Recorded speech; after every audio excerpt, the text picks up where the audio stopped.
Hi, this is Laura Forehand from the Desert Sanctuary podcast. As we have authentic discussions about deconstruction and religious trauma, please be aware that some episodes may contain stories of sexual abuse and or suicide. Please take care of your mental health. We love you. Welcome to the Desert Sanctuary with Carl and Laura Forehand. Often when we have doubts about religion or simply want to ask questions, it can feel like we are wandering out into the desert.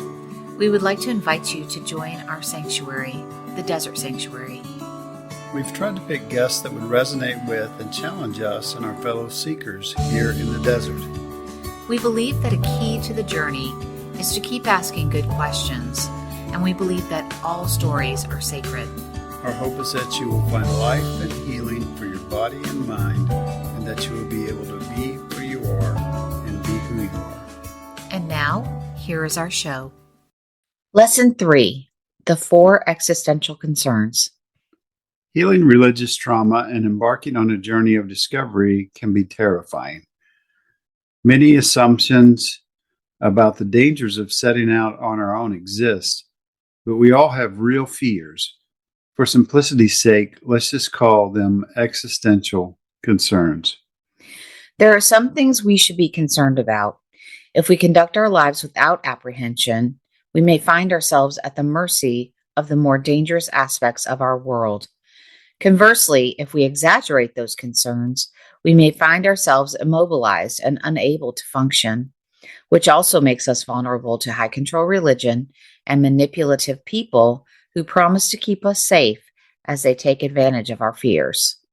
When we enter a new territory, like trying to heal from trauma or discovering new things, we will inevitably face these existential concerns. Since religion and our families of origin are usually unequipped to deal with these concerns, they opt for easy, manufactured answers that cause us to bypass the real issues and adopt solutions that help us survive instead of moving forward. We wait for someone or someone else to rescue us from life's difficulties instead of exploring the questions more thoroughly. Bypassing or ignoring big questions doesn't make them smaller or resolve them for us. So it does really feel like it is a battle of extremes. So how, in your opinion, do we find a healthy balance? Yeah, just to summarize, so if we are without apprehension, without fear, without concern for what's going on in the world, then we will find ourselves at the mercy of things. Mm-hmm. It's going to hurt when we do that, right? Yeah. So, but if we exaggerate those concerns, then we have a different problem. People will take advantage of us. Religions, high control families, more aggressive people will take advantage of us because we're so afraid and because we're afraid of everything. So you're right. There has to be a balance somewhere in there. And I think, we expressed it in this little paragraph.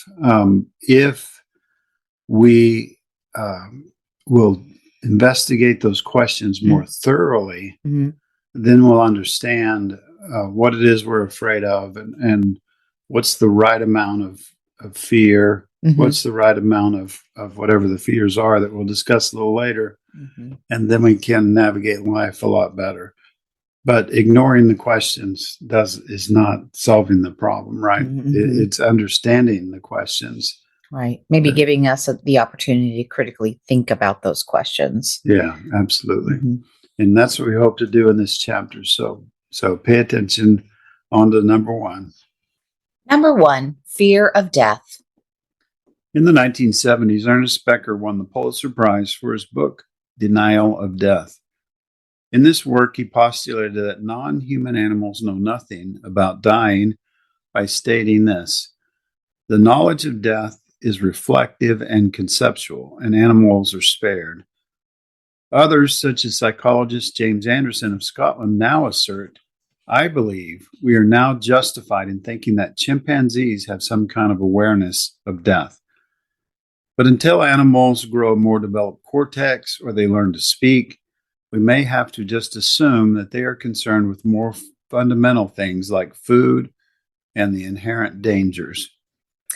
Even though we are unsure whether our other animals have this concern, we know that humans do.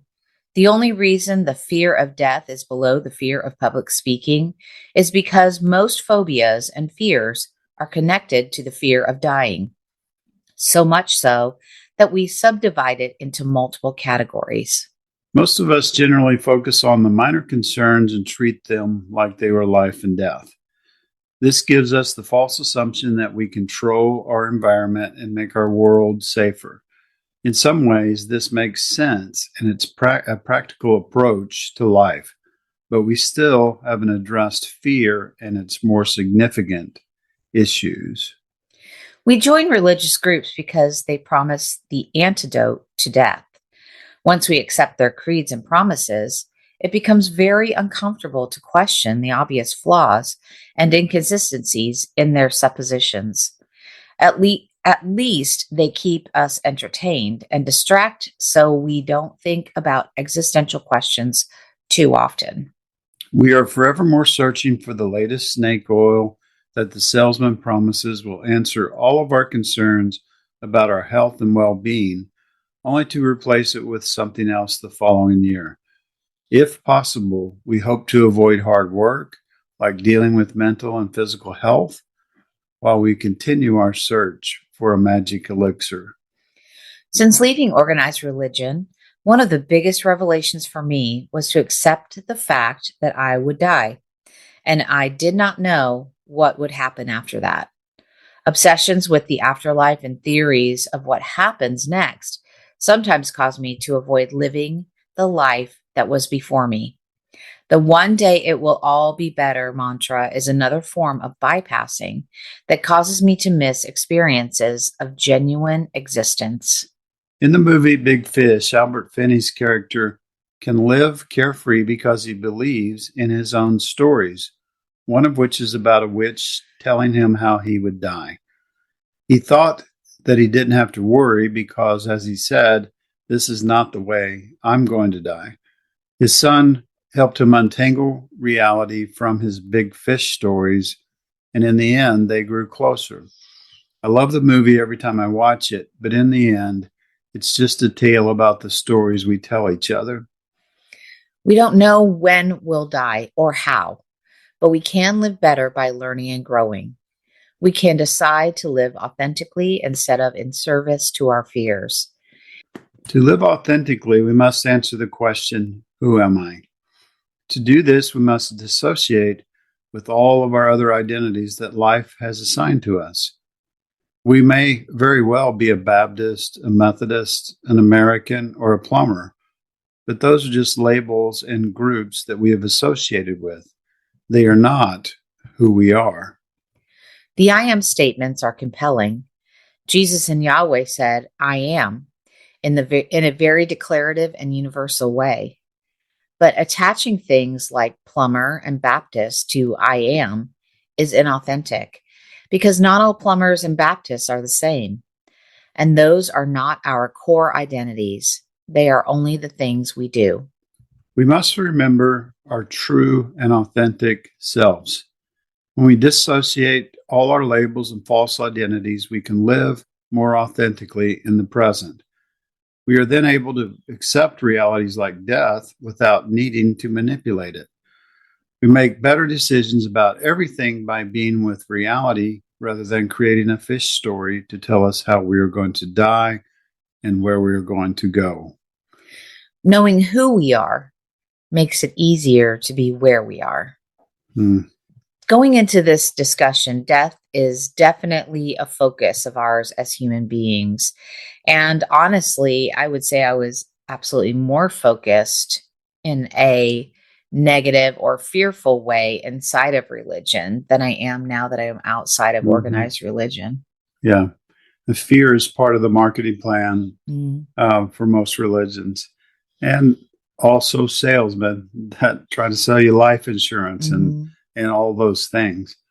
It's something that, a lot of us have come to the realization that there's two things we don't know for sure. And that's what God is actually like, and if there is a God, and also what the afterlife looks like. Mhm. Or Every if there is an afterlife, and every religion has a concept of that. Mhm. But when we start to live in fear about that, or fear of anything, that gets excessive because um, we can fear can motivate us.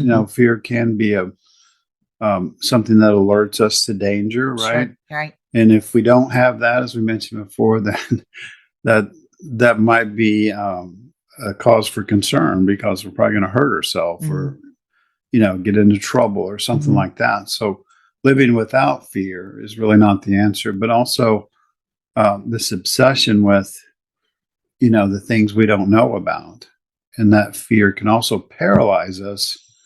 And then people take advantage of us, Mhm. right? And Mhm. people use us, for their propaganda and things like that. So, Yeah. And to be fair, like that is how our brains are wired, is to make sense and find answers and find patterns and things like that.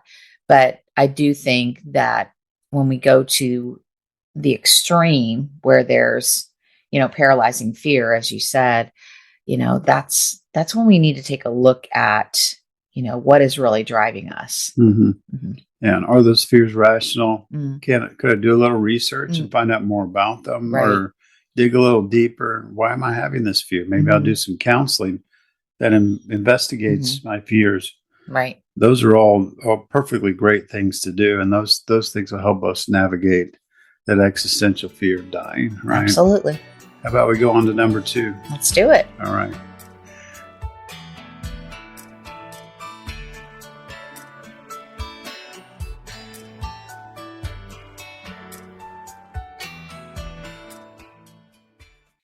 Number 2, fear of freedom. There's a lot of talk these days about freedom. The reality is that most of these discussions are really about being free from one group as they conform and attach to a new belief system and a new group. These people may be releasing their attachment to the fundamentalists or conservative groups only to be connected to another dogmatic system. In this way, they spend time disproving and condemning the old while celebrating the new. There are inherent problems with this approach. First, it avoids the necessary work of finding healing, identity, and purpose for us. We never address our personal needs because we assume that attaching to the right group will solve our problems. However, we never improve without focused attention because organizations focus on the group's survival over the individual. Along with avoiding individual work, we bypass our fear of being free. It's the feeling that we had when we left home, started our first job, or started escaping from toxic religion. It's why in the story of Moses, the Israelites begged to return to captivity. The desert was new, unpredictable, and difficult. Most of us have a cloak of privilege even in our captivity. But when we step into freedom and autonomy, it can make us feel very vulnerable. We must fully own ourselves, our beliefs, our feelings, and even our suffering. We have to understand that some of these things we caused. There are also things we can't control. When we own up to reality, we can begin to respond to these things instead of reacting. There very well may be people who help us along the way, but until we escape the responsibility to accept, reject, and change those things, we will never be free. The group is universally not going to take responsibility for us because it is focused on the larger group. In my experience, they rarely get around to the quote unquote least of these. Most religions claim to free us from whatever they disagree with, but most of that freedom comes from realizing we are personally responsible. It is scary to face freedom from whatever enslaves us, and groups can be helpful if they truly support, encourage, and listen to us. However, groups can also become new prisons requiring regular attendance, money, and volunteer labor. People with an addiction tend to trade one addiction for another. and addiction to religion is one of the main substitutes. Freedom is scary, but surrendering our freedom to a religious group, a political party, or even a family can be problematic. And not taking responsibility is a decision to let others decide for us.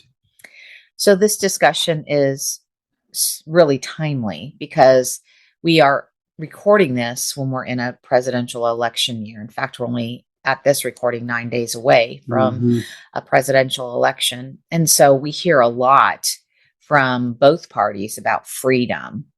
So, you know, we throw that word around a lot. We use it quite a bit in this particular lesson. But what is freedom? And conversely, what is it not? Yeah. So I think it helps to kind of analyze what's captivity. If freedom is what we're looking for, and that's what we long for, we want to be free. What is it that we want to be free from? What are the things that are keeping us captive?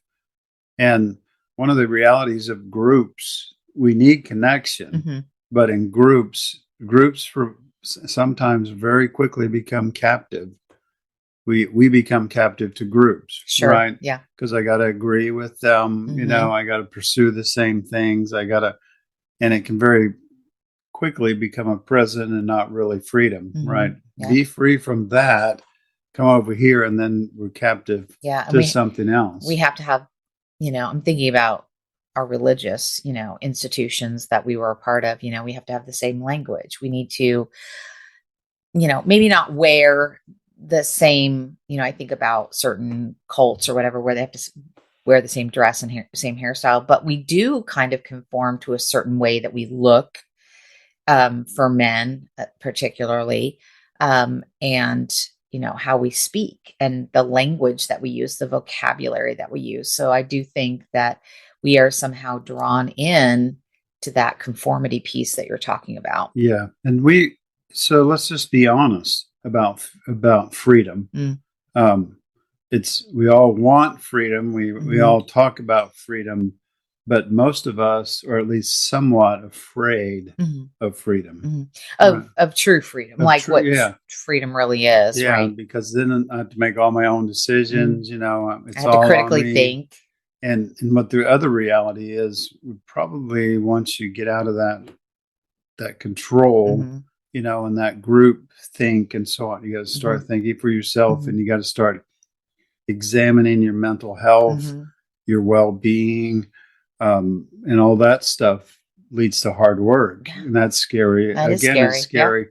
So it's a fear of freedom, which sounds like nothing we would ever have, but I guarantee you, every single one of us struggles in this area. Yeah. So when we talk about what freedom is, what is freedom not? I'm not sure if I'm asking that the right way, but freedom to me is not like a license to just do whatever you want. Yeah. And it's not solved by a theology. It's not solved by a methodology. It's not solved by a new drug, things like that. It's most of it's a lot of contemplation. It's hard work, healing yourself, and it's learning to be bold enough to have your own ideas and your own stances, and not to have to win arguments about that all the time, but to know in your heart, what are my boundaries? What are my goals? What do I really care about? And those kind of things. And then I think that's when you feel the most free. And I agree. At least that's kind of how it happened for me. Yeah, I agree.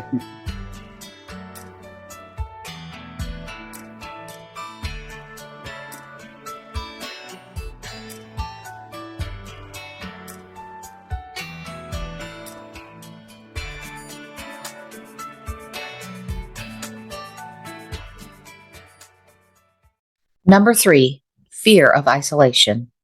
Humans seem to live in a contradiction. Quantum mechanics shows that the universe is made up of space filled with fields of vibration, interconnected, unified, and in constant communication. With theories like 6 degrees of separation, we propose that everyone in the world is connected through 6 or fewer social connections. Social connections have benefited many, such as how trees interact with fungi through the mycorrhizal network. But why do most people experience such loneliness, even in a crowded room? Why do we feel separated, even in groups supposed to be like minded? Why are we alone in such a connected universe? Our fear of isolation leads us away from helpful solitude. When we can clear the distractions and commune with our true selves, we will connect with nature and develop authentic, mutual relationships that satisfy our deep need for connection. Brene Brown explained it this way in an interview with Lewis Howes. I feel I belong everywhere I go, no matter where it is or who I am with, as long as I never betray myself. And the moment I become who you want me to be to fit in and make sure people like me is when I no longer belong anywhere. Group conformity often debilitates our natural ability to connect. Religious institutions foster faux communities that force us to abandon or betray ourselves to fit into the group. As Brown suggests, when we become what the group insists that we should be, we no longer belong anywhere. Groups do a great job of introducing people, but unless authenticity is a top priority, they generally suck at genuine connection. People find themselves isolated in church just as often as at home alone. The only reason they don't leave is their fear of the unknown and the existential dread of further isolation. The myth of hell is even propagated in some churches to stoke this fear of separation and keep them from leaving. We even create groups on social media where we get likes, loves, and cares, which also don't truly fulfill the communal need for connection. Again, it's about authenticity, vulnerability, and belonging. All these things are difficult. Healthy community stresses, I want the best for you, even if it's not here or even if it's not with our group. If it's unhealthy, we can be alone in the same room with thousands of other people. We have to be able to strengthen bonds with others without losing ourselves. Healthy language can sound like, for me, or this is how I see it. If we can only celebrate the areas where we think the same, what exactly are we celebrating? A healthy community stresses time for solitude, and we must become comfortable with solitude long enough to find ourselves. Once we know who we are, we will know what to do and who to connect with. So I think it's safe to admit that probably everyone deals with this fear of isolation. Mm-hmm. So you consider yourself an introvert. Mm-hmm. I think as I get older, I consider myself more of an introvert as Mm-hmm. well. So, how do you deal with this fear of isolation from time to time? Yeah, I say I'm an introvert because I like people, but I don't like being around them. Mm, I'm always wanting to go where people are, but then mhm. I don't really want to engage. You have like a set time, like, and then it's like, okay, Yeah, I I've don't had need too my much of that. fill. I don't need Right, much of that at all. right. But the thing that happens though, unless we do the important things, then we can still be isolated in a big group. Hmm. Hmm. Extroverts can feel very alone in a crowded room, Hmm. right? Hmm. So unless we address the issues of that loneliness, and I just want to say that in my deconstruction, one of the greatest things I've done is not learn how to be alone, but learn how to exist in solitude Hmm. and actually draw from that and find wisdom in that and Hmm. centering yourself while you're in that solitude. It's just like we sometimes tell young people before you get married, be comfortable with being by yourself. Hmm. And when you can do that, when you're good with you, Hmm. right? When you're good with you, then you're like Brene Brown's insinuating there. When you're good with you and you're not trying to be what they want you to be, Right. then you're a better community Mhm. member, and that connection we're all searching for can be much better. Right. Right. And I think a lot of it for me centers around energy. So we know that Mm-hmm. extroverts get a lot of their energy from being around other people, and Mm-hmm. introverts, you know, being around other people, you get a certain amount of energy, but then when you feel like you're having to expel more energy, that's when I feel like, well, I need to just kind of withdraw. But um, then I also think about Brene Brown's quote, and if I am having to change who I am to fit in with a Mm-hmm. certain group, then that expels so much of my own energy, Yeah. right? And And that fitting in is just mhm, faux community. It's it not is, real. It's yeah, not real connection, yeah. I but love it's that she says that she belongs to herself first. yeah. And So, and I then think, Maya Angelou says, if you belong to yourself, you belong everywhere. right, Right. And right, that's where Brene and yep, that's where they kind of work together yeah, on that hmm, that idea. yeah. Yeah, I think It's that's a really big one, important. It's right? a big one, Yeah. but I think it's really important because, like I was saying about the energy, so, maybe tap into your own energy and what kind of energy Mm, can you give to yourself before you give to the world, yeah. and where do you want your energy to go? So Yeah. I think that's important. It's huge. Mhm.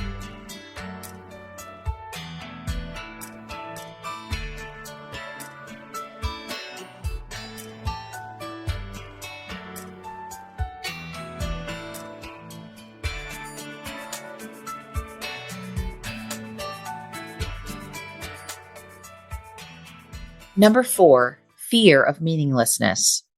Philosophers have long postulated theories of nihilism to assert that the universe contains no universal sense of meaning. Many people who inherited their belief systems eventually conclude that much of what they were indoctrinated with is void of real meaning. Because meaning is helpful to humans, we create new meanings through our culture, language, and religion. Religion is very good at providing simple, sometimes naive statements of meaning, but they do not allow for the questions that remain. Which is more accurate than all the others? And what about this thing here? Are the questions that keep narcissistic theologians employed. They assert, we will tell you what meaning to extract if you put us on a stage and pay us for the performance. Meaning and purpose are hard to achieve when aimed at directly. We find them better by living authentically and staying curious. We must remove the exploration obstacles and be aware of packaged solutions. When I worked in the software industry, there were always versions of our products. With other products, there's always a model number. Why? Because we could never account for the possible improvements or mistakes in our own evaluation. We just wanted to be better than the other company and meet the customer's demand. So we gave up on an ultimate solution and just gave it our best. Isn't it fair to say the same things about organized religion and our creeds and our belief systems? Declaring that version 1.0 or even 5.0 in any religion is absolute meaning is naive and misguided. No version is the supreme essence of meaning, especially since they find it hard to agree with each other. We can find meaning without idolatry, even though it may be frightening to approach nihilism, atheism, or something else we were taught to be afraid of. Unraveling everything may be necessary to find the truth. Otherwise, the meaninglessness we worry about may be the religious practices we thought would save us. We will address these concerns in more detail later. As always, while navigating deep waters, it's appropriate to find seasoned guides to help as long as they let you find meaning from your own experiences instead of forcing you to adopt theirs. Yeah, so let's look at the action steps for lesson 3. How have you experienced or are you experiencing the fear of death? How have you experienced or are you experiencing the fear of freedom? Have you experienced or are you currently experiencing the fear of isolation? Have you experienced or are you experiencing the fear of meaninglessness? Take some time to wrestle with those fears and where you are. And we'll see you in Lesson 4.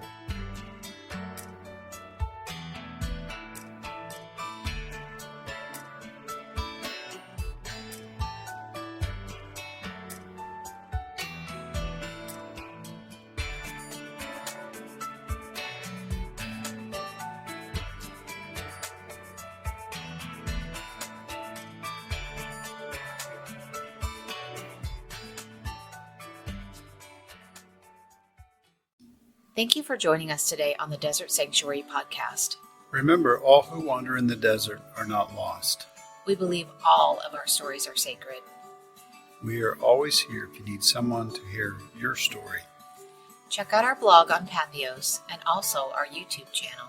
And stay tuned for our Leaning Forward conference. Remember, we love you. And be at peace.